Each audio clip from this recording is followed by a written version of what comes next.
దేవుడు నాకు స్వస్థత ఇస్తున్నాడని దేవుడు నన్ను ఆశీర్వదిస్తున్నాడు, సంతానం ఇస్తున్నాడు, దీవెన దయచేస్తున్నాడు.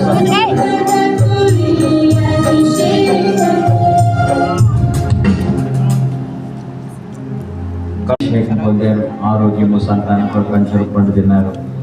ఈ సమయంలో బయలుదేరి ఇంట్లోకి వెళ్తూ ఉండగా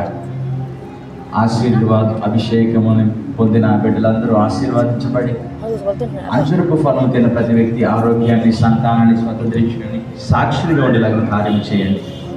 మరొక నెల మొదటి కూడికలో ఈ బిడ్డలందరూ కూడా ఏకీభవించేంత వరకు అన్ని విషయాల్లో తోడై ఉండి రాబడిని చేయుచున్న చేతులతో వ్యాపారాల్లో ఉద్యోగాలలో వర్ధిల్లే కృపను, పిల్లలకు చదువులలో ఉద్యోగ ప్రయత్నాలలో ఉన్న బిడ్డలకు వాళ్ళ ప్రయత్నాలలో, వివాహ వయసుకు వచ్చిన బిడ్డలకు సరి అయిన వ్యక్తులతో సంబంధం కలపబడేటట్లు, వివాహాలు జరిగేటట్లు అద్భుతాలను చేయమని యేసు నామమున ప్రార్థిస్తున్నాను.